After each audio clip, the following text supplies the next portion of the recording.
Un quart de siècle à Macao depuis le retour dans le giron de Pékin. Célébrations officielles ce vendredi. Hymne chinois et levée de drapeaux, sans ambiguïté possible sur l'ampleur de l'autonomie politique de l'ancienne colonie portugaise, devenue région administrative spéciale chinoise. Le président Xi a passé 3 jours sur place. Il est venu investir le nouveau dirigeant de Macao, un natif de Chine continentale pour la première fois. Sam Hufei, seul candidat au poste élu à 99% par un comité pro-Pékin, a prêté serment face au président tout-puissant venu délivrer son message. Au cours des 25 dernières années, la politique « un pays, deux systèmes » qui caractérise Macao a remporté un succès mondial témoignant de sa vitalité et de son charme unique. Le développement du pays est inéluctable et évolue chaque jour.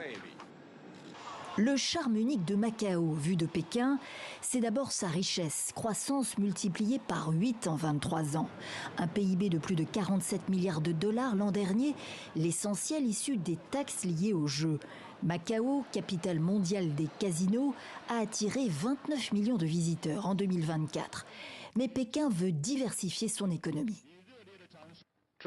Le gouvernement central a décidé de développer le port de Hanqin dans le but de promouvoir une diversification tempérée de l'économie de Macao.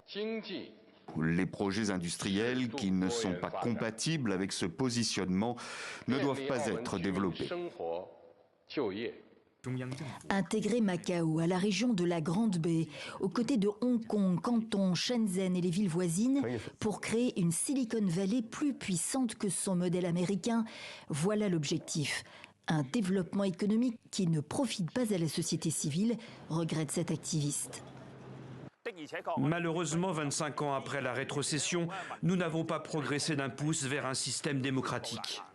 Une société civile réduite au silence, c'est l'autre charme de Macao aux yeux de Pékin, confronté à des années de contestation pro-démocratique à Hong Kong, mauvais pour l'image et réprimé.